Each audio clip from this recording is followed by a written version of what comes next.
Lelin Talk Show, brought to you by Sensodyne K and American Pistachios. बस back नहीं आया। SLS paraffin और दूध का करंट भी कौन? तो लाइफ का करंट ऑन? कुछ भी। तो ट्राई करके देख ले। Sensodyne K toothpaste for sensitive teeth. परंपरा और कानून में प्रधान कौन होगा और किस तर्क से होगा? क्या किसी नागरिक का अधिकार इसलिए छीना जा सकता है क्योंकि कोई धार्मिक मान्यता आड़े आ रही है?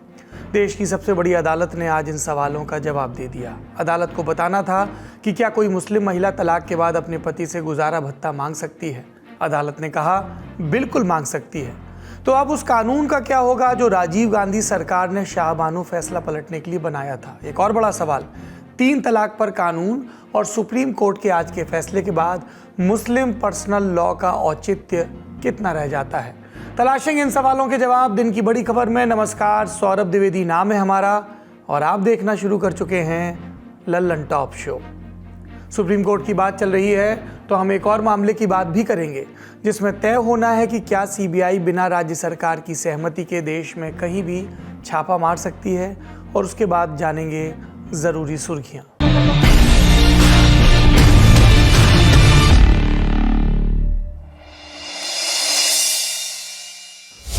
जस्टिस बीवी नागरत्ना कर्नाटक की रहने वाली हैं। दिल्ली यूनिवर्सिटी से कानून की पढ़ाई की, फिर कर्नाटक हाई कोर्ट में जज बनने से शुरुआत हुई और 2021 में सुप्रीम कोर्ट में जज नियुक्त हुई। जस्टिस ऑगस्टीन जॉर्ज मसीह अलीगढ़ मुस्लिम यूनिवर्सिटी से कानून की पढ़ाई की, पंजाब और हरियाणा हाई कोर्ट से बतौर जज करियर शुरू किया और 2023 में राजस्थान के हाई कोर्ट के चीफ जस्टिस बनने के बाद नवंबर 2023 में ही सुप्रीम कोर्ट में जज नियुक्त हुए। ये सुप्रीम कोर्ट के वो 2 जज हैं जिन्होंने आज यानी 10 जुलाई को देश की मुस्लिम महिलाओं को ये हक दिया कि तलाक के बाद भी वो अपने पति से मासिक गुजारा भत्ता, अंग्रेजी में कहें तो मेंटेनेंस, ले सकती हैं। सुप्रीम कोर्ट में तेलंगाना के रहने वाले मोहम्मद अब्दुल समद ने एक याचिका दायर की थी। अब्दुल समद ने अपनी पत्नी को 3 बार तलाक बोलकर तलाक दिया था, जिसके बाद उनकी एक्स वाइफ ने तेलंगाना की फैमिली कोर्ट में याचिका दायर की कि उन्हें क्रिमिनल प्रोसीजर कोड यानी CRPC की धारा 125 के तहत अपने इस तलाकशुदा पति से मासिक भत्ता मिले। क्या है CRPC का सेक्शन 125? अगर किसी पुरुष के पास अपना जीवन यापन करने के लिए पर्याप्त संसाधन हो तो वो अपनी पत्नी, बच्चों और परिजनों को गुजारा भत्ता देने से मना नहीं कर सकता। ये सेक्शन सभी धर्मों के व्यक्तियों पर लागू होता है। फैमिली कोर्ट ने इस याचिका पर सुनवाई करते हुए अब्दुल समद को आदेश दिया था कि वो अपनी पत्नी को हर महीने 20,000 रुपए का गुजारा भत्ता दे। इस फैसले को अब्दुल समद ने तेलंगाना हाईकोर्ट में चैलेंज किया। दिसंबर 2023 में हाईकोर्ट ने अपने फैसले में मेंटेनेंस की राशि घटाकर 10,000 प्रति माह कर दी। समद ने हाईकोर्ट के इस फैसले को फिर सुप्रीम कोर्ट में चुनौती दी। कोर्ट में जिरह हुई तो अब्दुल समद की दलीलें क्या थी, सुनिए। इस मामले पर फैसला सुनाते हुए हाईकोर्ट ने साल 1986 के the Muslim women protection of rights on divorce act का ख्याल नहीं रखा। इस एक्ट की कहानी हम आपको आगे तफसील से बताएंगे। मुस्लिम विमेन एक्ट एक स्पेशल कानून है जिसको आम कानून CRPC के ऊपर रखना चाहिए। मुस्लिम विमेन एक्ट के प्रावधान 3 और 4 में फर्स्ट क्लास मजिस्ट्रेट द्वारा मेहर की अदायगी का जिक्र है, जिसे CRPC का सेक्शन 125 एड्रेस नहीं करता।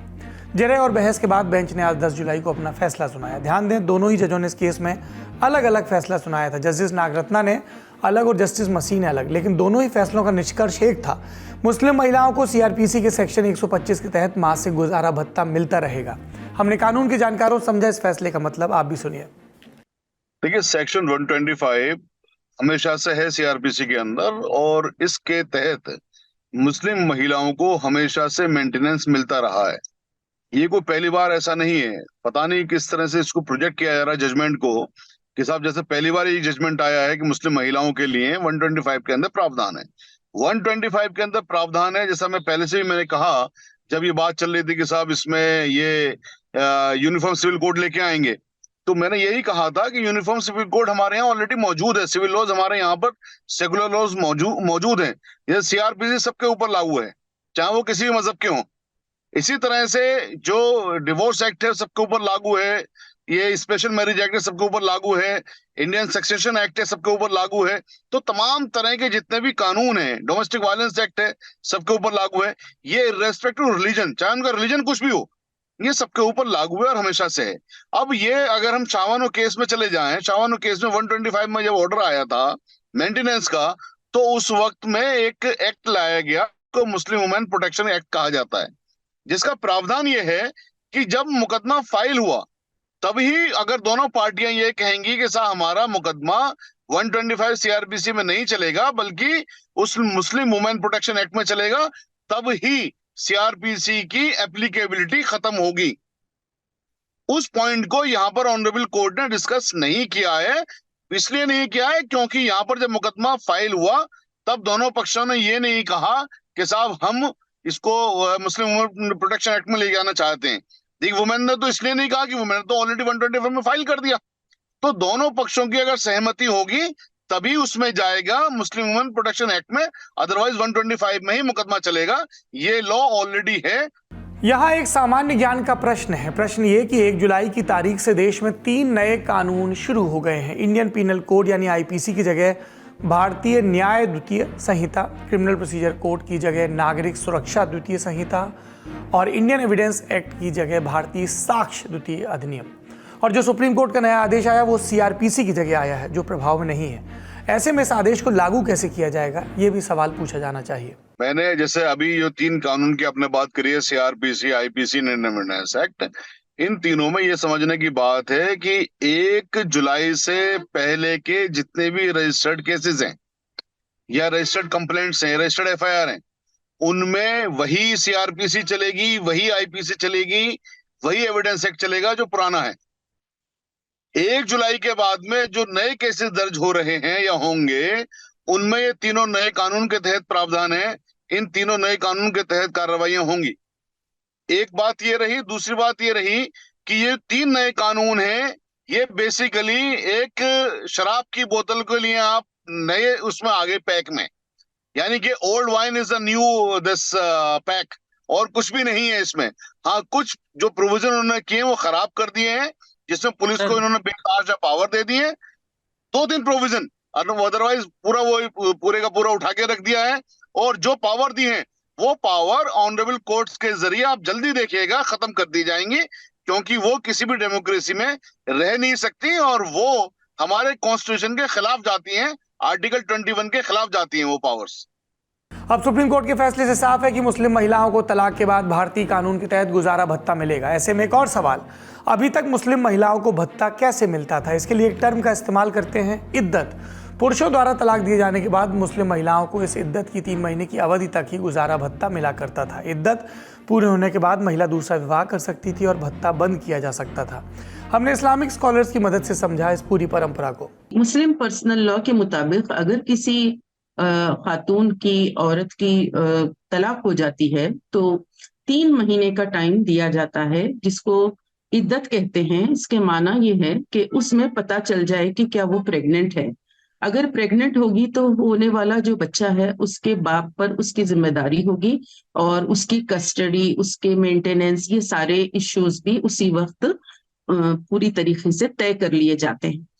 तो वो जो 3 महीने हैं, अगर 3 महीने में उसका मेंटेनेंस जो शौहर, जो हस्बैंड ने उसको डिवोर्स किया है, उसकी जिम्मेदारी है।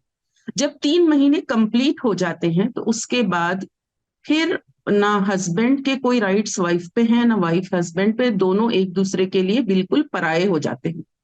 किसी भी खातून का इस 3 महीने के गुजर जाने के बाद अपने यानी साबिका हस्बैंड या एक्स जो है उनसे किसी भी तरह का भत्ता मांगना हमारे पास मना है, इसको हराम कहा जाता है।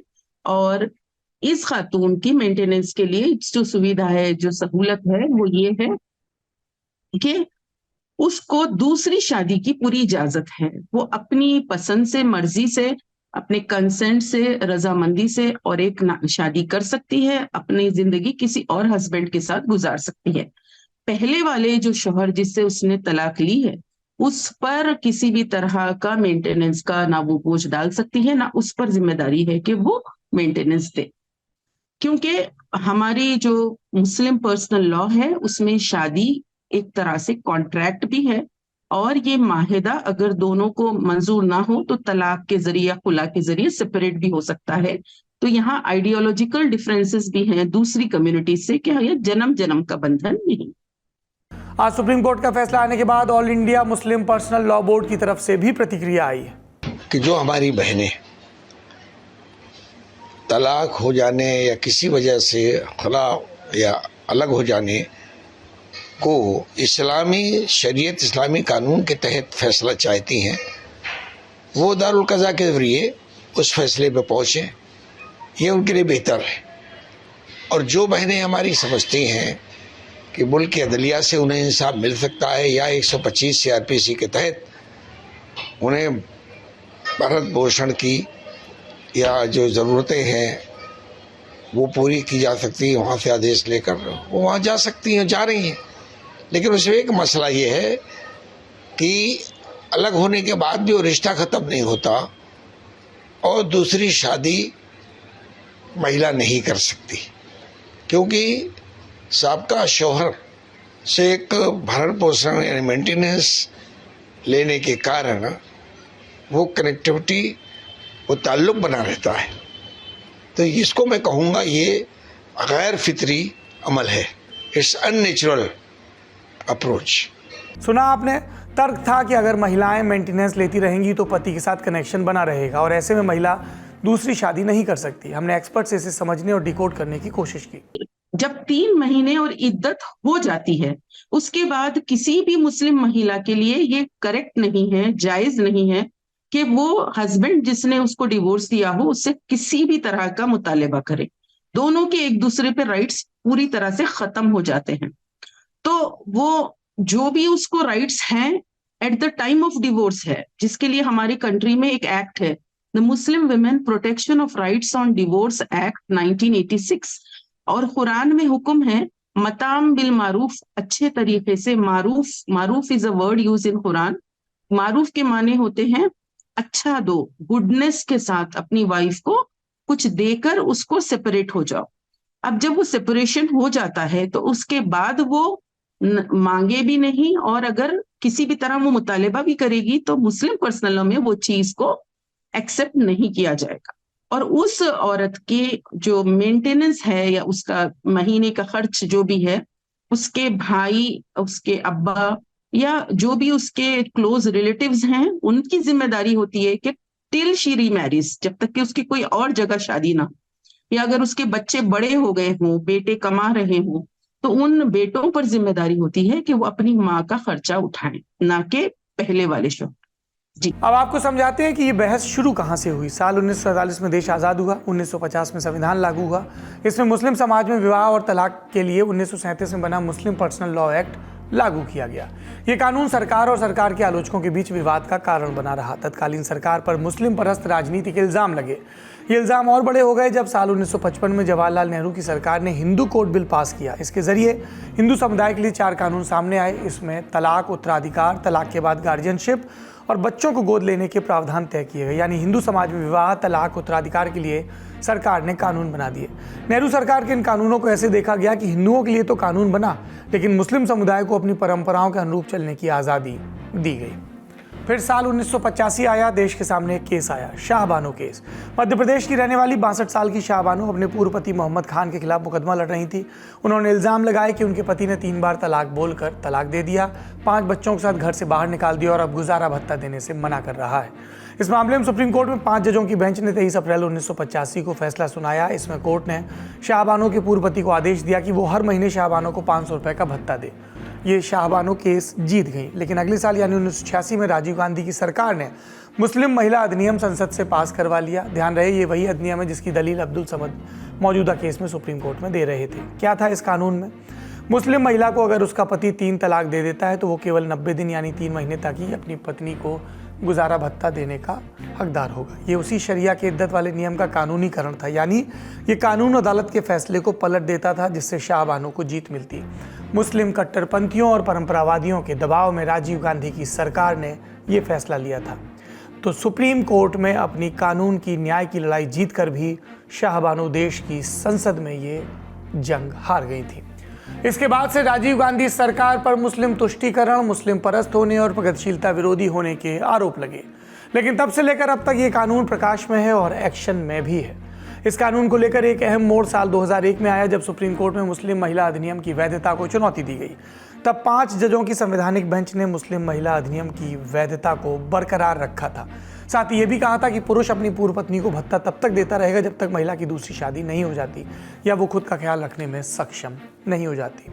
और अब आया है आज का ये फैसला। ऐसे में अब एक और सवाल, साल 2019 में अध्यादेश लाकर नरेंद्र मोदी सरकार ने ट्रिपल तलाक की प्रैक्टिस को बैन कर दिया था और अब भत्ते से जुड़ा ये नया फैसला। ऐसे में शादी, तलाक और भत्ते मुस्लिम पर्सनल लॉ का क्या आपको इस्तेमाल बचा है? जानते हैं एक्सपर्ट से। बिल्कुल पर्सनल लॉ का यूज है। ट्रिपल तलाक अगेंस्ट कुरान है।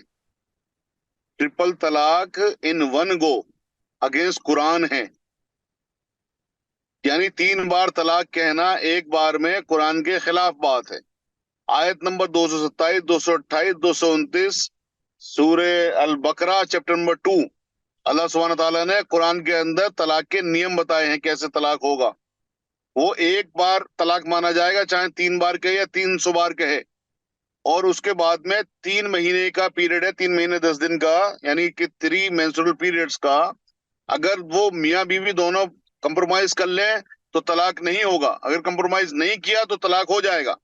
यहीं पर साथ साथ क्या है, अगर यहाँ पर कोई तलाक हुआ, 3 बार कह दिया गया, 300 बार कह दिया गया, तो अब यहाँ पर एक्टिवेट हो जाएगी आयत नंबर 35 सूरह निसा की कुरान में। वो ये कहती है कि अगर दोनों मियाँ बीवी के अंदर झगड़ा हो तो दोनों तरफ से एक एक आर्बिट्रेटर ले लीजिए और उनका कंप्रोमाइज करवाइए। और जब ये एक्टिवेट होगी तो फिर आयत नंबर 1, 2, 3, 4 और 5 और सूरह तलाक एक्टिवेट हो जाएगी। वो आयतों का निचोड़ ये है कि अगर दोनों मियाँ बीवी के अंदर झगड़ा हो तो दोनों के एक दूसरे को, मियाँ बीवी को घर से नहीं निकालेगा, अपने ही घर में रखेगा और उसको मेंटेन भी करेगा। एक ही रूम में सोएंगे वो लोग। तो ये तमाम चीजें इसलिए ताकि लोगों के अंदर तलाक ना हो, ताकि लोगों के घर बचे रहें। लेकिन अफसोस है मुझे उन लोगों पर जिन्होंने कुरान की इतनी अहम चीजों को एक तरफ उठा के रख दिया कि साहब एक बार में 3 तलाक कह दिया, तलाक हो गया। अब जो सरकार ने कानून बनाया वो सरकार का कानून इसलिए गलत है, जैसा मैंने आपको बताया आयत नंबर 227 में, कि एक बार में आप 300 बार भी तलाक कह दोगे एक माना जाएगा। लेकिन 3 महीने तक कंप्रोमाइज नहीं हुआ तो फिर वो तलाक हो जाएगा फाइनल। अब इन्होंने क्या करा, 3 तलाक तो बैन कर दिया, साहब उसको सजा दे देंगे। लेकिन आपने सजा दे दी, ठीक बात है, बट उसकी तलाक तो हो गई ना 3 महीने बाद। अगर उनका बीच में कंप्रोमाइज नहीं हुआ तो 3 महीने बाद तलाक तो हो गई। तो आप लोगों को फिर एडल्ट्री में रख रहे हो, इसका मतलब इस्लाम के मुताबिक जो है एडल्ट्री हो जाएगी, वो आप नहीं रख सकते। तो ये जो चीज है, ट्रिपल तलाक का जो कानून है, ये कुरान के खिलाफ बनाया है और एक बार में 3 बार तलाक कहना भी कुरान के खिलाफ है। दोनों चीज कुरान के खिलाफ है। अब चलते हैं अगली बड़ी खबर पर। इसका भी जुड़ाव सुप्रीम कोर्ट से है। सुप्रीम कोर्ट, सीबीआई और वेस्ट बंगाल। आज सुप्रीम कोर्ट ने एक याचिका को सुनने के लिए हामी भरी। आप सोचेंगे कौन सी बड़ी बात है। सुप्रीम कोर्ट रोज कई याचिकाओं को दाखिल या खारिज करता है। इसलिए याचिका पश्चिम बंगाल सरकार ने केंद्र सरकार के खिलाफ दायर की है। इसमें पश्चिम बंगाल सरकार ने इल्जाम लगाया केंद्र सरकार सेंट्रल ब्यूरो ऑफ इन्वेस्टिगेशन यानी सीबीआई का गलत इस्तेमाल कर रही है। बंगाल सरकार की इस याचिका की मेंटेनेबिलिटी पर सुनवाई के बाद मई 2024 में जस्टिस BR गवई और जस्टिस संदीप मेहता की बेंच ने फैसला सुरक्षित किया था, जिसे आज सुना दिया गया। पहले याचिका का बैकग्राउंड समझते हैं। मई 2021 में पश्चिम बंगाल में विधानसभा चुनाव हुए। इस दौरान कई जगहों से हिंसा की खबरें आईं, जिस वजह से बड़ी संख्या में लोगों के विस्थापन की भी खबरें आईं। बारन बेंच के मुताबिक चुनाव नतीजे आने के बाद कई लोगों ने कलकत्ता हाईकोर्ट का दरवाजा खटखटाया। कोर्ट से कहा सत्ता में आई तृणमूल कांग्रेस के कार्यकर्ता उन लोगों को उनके घर नहीं लौटने दे रहे, गुंडाई कर रहे। 31 मई 2021 को कलकत्ता हाईकोर्ट ने 3 सदस्यीय कमेटी गठन का निर्णय किया और आदेश दिया कि वो लोगों का घर लौटना सुनिश्चित करे। इसके साथ ही हाईकोर्ट ने कहा कि राष्ट्रीय मानवाधिकार आयोग यानी NHRC इस मामले में दखल दे। आयोग के तत्कालीन चेयरमैन जस्टिस अरुण मिश्र ने 7 सदस्यों की कमेटी का गठन किया और कहा ये चुनावी हिंसा के मामलों की जांच करेगी।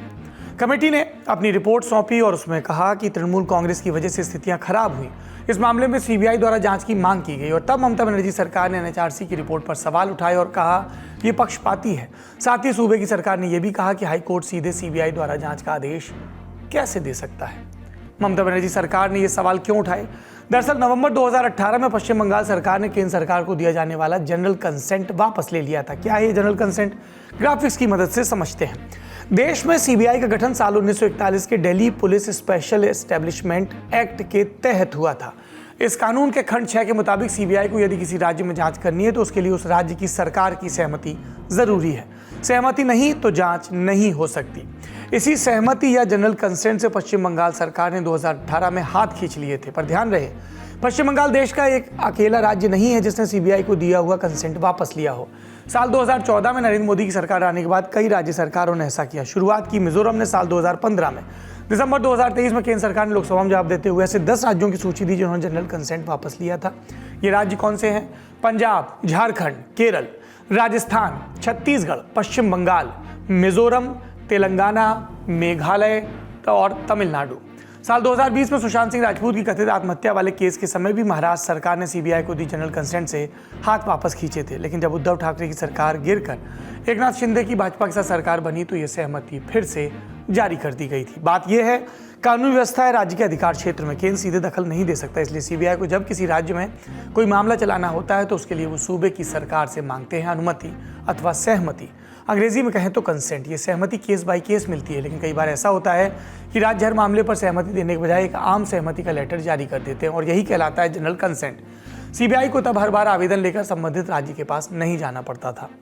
अब चाहे solicitor general Tushar Mehta supreme court में कहते रहे कि सीबीआई पर केंद्र का नियंत्रण नहीं, पर दुनिया सिर्फ कानून पर तो नहीं चलती, कुछ चीज़ें अनुभव के आधार पर भी की जाती है और अनुभव बताता है कि जब केंद्र और राज्य में एक ही पार्टी या गठबंधन की सरकार होती है तब जनरल कंसेंट मिल जाती है, क्योंकि सरकारें सेम पेज और सेम पेस पर होती हैं। लेकिन जब पार्टी बदल जाती है तब जनरल कंसेंट पर खतरा आ जाता है, क्योंकि सूबों को अपने यहाँ केंद्रीय एजेंसियों का दखल पसंद नहीं। ऐसा भी देखने को मिलता है किसी सूबे में जनरल कंसेंट थी, कोई मामला आया जिसमें सीबीआई की आहट होने लगी तो जनरल कंसेंट वापस ले ली गई। राज्य सरकारों को यह भी कहना है कि सीबीआई के कई मामलों में केस पॉलिटिकली मोटिवेटेड होते हैं, पॉलिटिकल वेंडेटा के लिए, बदले के लिए होते हैं, इसलिए इस तरह की कार्रवाई की जाती है और तब फैसला आता है राज्य सरकारों को कि आप अपना आवेदन लेकर आइए और हम करेंगे केस बाय केस विचार मिला तो अनुमति मिलेगी, वरना टाटा बाय बाय। पश्चिम बंगाल सरकार इसी बिंदु को लेकर आगे बढ़ रही है कि जब हमने नहीं कहा कि सीबीआई जांच हो तो आपने कैसे कह दिया। कमोवेश यही तर्क उसने सुप्रीम कोर्ट में दिया। केंद्र ने कहा कि ये तो मामला ही सुनने लायक नहीं, लेकिन सुप्रीम कोर्ट का कहना है मामला बनता है, अब सुनवाई होगी। वैसे इस मामले में कोर्ट ने केंद्र को अपनी बात रखने का मौका भी दिया था, लिहाजा केंद्र के वकील solicitor general Tushar Mehta court पहुंचे। बंगाल सरकार की याचिका के खिलाफ उन्होंने ये तर्क दिए।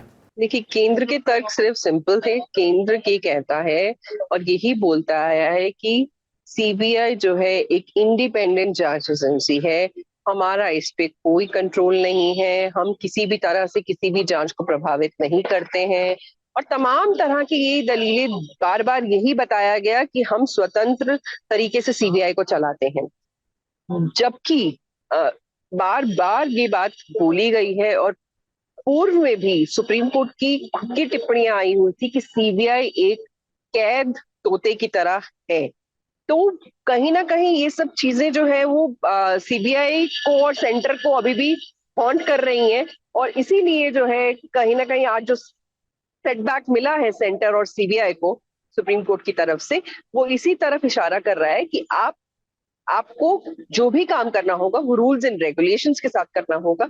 अगर किसी स्टेट ने ऐसी जनरल कंसेंट को विड्रॉ किया है तो आप उनके पास जाइए, स्टेट के पास जाइए, अपनी इन्वेस्टिगेशन का कुछ डॉक्यूमेंट्स लेके जाइए, उनको बताइए, उनको एक्सप्लेन कीजिए कि क्यों ये इन्वेस्टिगेशन जरूरी है और क्यों नहीं है। मतलब ऐसा नहीं होना चाहिए कि किसी पॉलिटिकल पार्टी को टारगेट करने के लिए सीबीआई के केसेस फाइल कर दिए जाए।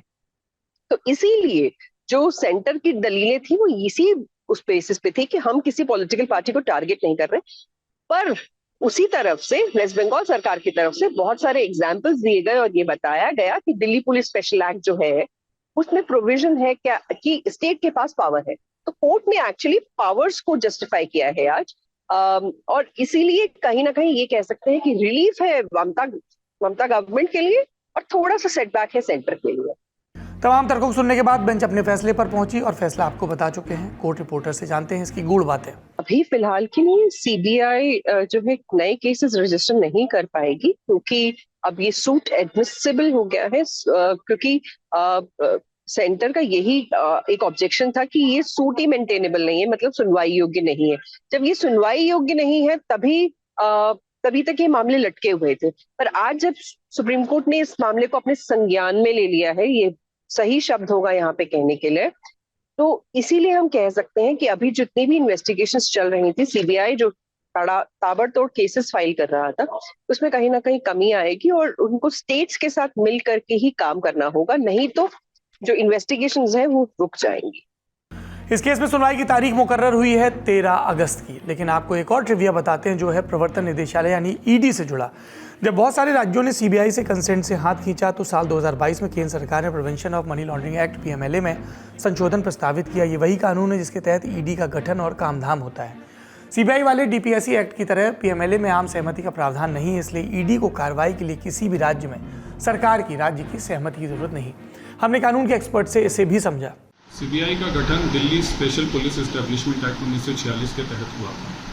सेक्शन 2 DSPE एक्ट के अनुसार सीबीआई या DSPE का कोई भी मेंबर केवल यूनियन टेरिटरी यानी केंद्र शासित प्रदेशों में ही इन्वेस्टिगेट कर सकता है। हालांकि सेक्शन 5 के अनुसार सेंट्रल गवर्नमेंट के ऑर्डर से ये एरिया एक्सटेंड किया जा सकता है, यानी DSPE या सीबीआई का कोई भी मेंबर केवल केंद्र शासित प्रदेशों में ही नहीं बल्कि स्टेट और रेलवे के एरियाज में भी इन्वेस्टिगेट कर सकते थे। इस ज्यूरिसडिक्शन को एक्सटेंड कर दिया गया। लेकिन सेक्शन 6 के अनुसार स्टेट गवर्नमेंट की कंसेंट के बिना DSPE या सीबीआई का कोई भी मेंबर किसी भी स्टेट में इन्वेस्टिगेट नहीं कर सकता। अब ईडी का पावर यदि देखें इन्वेस्टिगेट करने का तो वो पैन इंडिया रहता है। 7th schedule of the constitution यानी 7वीं अनुसूची संविधान की, उसके अनुसार ईडी का पावर इन्वेस्टिगेट करने का ये पैन इंडिया रहता है, यानी कि वो पूरे देश भर में कहीं पर भी इन्वेस्टिगेट कर सकते हैं, सर्च कर सकते हैं, अरेस्ट कर सकते हैं, सीरियस कर सकते हैं। लेकिन उसके लिए भी ईडी को प्रेडिकेट ऑफेंस के तहत जब तक FIR दर्ज नहीं होगी, ईडी अपने आप स्वयं कोई भी इन्वेस्टिगेशन नहीं कर सकता। इस मामले पर जो भी अपडेट्स होंगे ललन टॉप आप तक पहुंचाता रहेगा। बड़ी खबरों का सिलसिला यहीं तक, अब सुर्खियों की बारी। पहली सुर्खी इंडियन एक्सप्रेस अखबार में छपी एक रिपोर्ट के हवाले से 10 जुलाई को छपी वरिष्ठ पत्रकार श्यामलाल यादव की इन्वेस्टिगेशन रिपोर्ट कहती है, अयोध्या केस में 2019 में सुप्रीम कोर्ट का फैसला आने के बाद शहर के 15 किलोमीटर के दायरे में जमकर जमीन खरीदी बेची गई और इसमें तमाम नेता, IAS, IPS, उनके परिवार वाले और बड़े कारोबारियों के नाम हैं। एक्सप्रेस ने 2019 में अयोध्या पर सुप्रीम कोर्ट का फैसला आने के बाद से लेकर मार्च 2024 तक की अवधि में कराई गई करीब 2500 रजिस्ट्रियों की पड़ताल की और इससे पता चला कि अयोध्या और आसपास के जिलों के 25 गाँव में इस अवधि में लैंड ट्रांजैक्शन की संख्या में 30% का इजाफा हुआ। ज़्यादातर ज़मीनें मंदिर के 15 किलोमीटर के दायरे में आती हैं। किसने अयोध्या में इस दौरान ज़मीन खरीदी बेची, कुछ खास नाम जान लीजिए। बीजेपी के पूर्व सांसद बृजभूषण शरण सिंह के बेटे और मौजूदा सांसद कैसरगंज के Karan Bhushan, UP STF chief additional DGP Amitabh Yash की मां गीता सिंह, यूपी गृह विभाग के सचिव संजीव गुप्ता की पत्नी डॉक्टर चेतना गुप्ता, अमेठी के SP अनूप सिंह के रिश्तेदार शैलेंद्र सिंह और मंजू सिंह, यूपी के पूर्व DGP और retired IPS Yashpal Singh, BSP के पूर्व विधायक जितेंद्र सिंह के भाई विनोद सिंह, बीजेपी के पूर्व विधायक चंद्र प्रकाश शुक्ल, सपा के पूर्व MLC राकेश राणा के बेटे ऋषभ, यूपी शिक्षा विभाग के संयुक्त निदेशक अरविंद कुमार पांडे और उनकी पत्नी ममता। इन नामों के अलावा बड़े बड़े कॉर्पोरेट हाउसेज ने भी अयोध्या और नज़दीकी जिलों में ज़मीनें खरीदी बेची। कुछ खास नाम, अडानी समूह, Galgotia hotel and resorts, the innovators digital विज्ञापन, Triveni trust, ABMM Maheshwari foundation, Ayodhya Saryu infra LLP Telangana. हालांकि 20 इन्वेस्टिगेशंस में ऐसी कोई बात नहीं निकली कि बड़ी संख्या में इन लैंड डील्स में किसी घपले या घोटाले का पता चला हो या नियम तोड़े मरोड़े गए हों। मुमकिन है आगे भी इन डील्स पर कोई अपडेट आएगा तो वो भी आपको जरूर बताएंगे। अगली सुर्खी मुंबई के Worli hit and run case को लेकर। इस केस के मुख्य आरोपी मिहिर शाह को 10 जुलाई को गिरफ्तार कर लिया गया था। मिहिर एकनाथ शिंदे गुट के नेता राजेश शाह का बेटा है। कुछ मीडिया रिपोर्ट्स के हवाले से खबर आई कि आरोपी ने गुनाह कबूल कर लिया है। कहा गया कि जिस BMW की टक्कर से स्कूटर सवार महिला की मौत हुई उसे वही चला रहा था। आरोपी मिहिर ने पुलिस को बताया उसने ड्राइवर राजऋषि बिदावत के साथ सीट बदल ली थी और हादसे के वक्त वही गाड़ी चला रहा था। ये दावा भी कि घटना के वक्त वो नशे में नहीं था। मुंबई की अदालत ने आरोपी को 6 दिन की पुलिस हिरासत में भेजा है। 7 जुलाई को हुए इस हादसे के बाद आरोपी मिहिर फरार चल रहा था। तलाश के लिए पुलिस की 14 टीमें बनाई गई थी, तब जाकर उसे मुंबई से 65 किलोमीटर दूर पालघर से गिरफ्तार किया जा सका। दूसरी तरफ मिहिर के पिता राजेश शाह को भी पार्टी से निकाल दिया गया है। मुख्यमंत्री एकनाथ शिंदे ने मृतका के परिवार को 10 लाख के मुआवजे का भी ऐलान किया है। अगली सुर्खी पर बात करने से पहले ये वीडियो देखिए।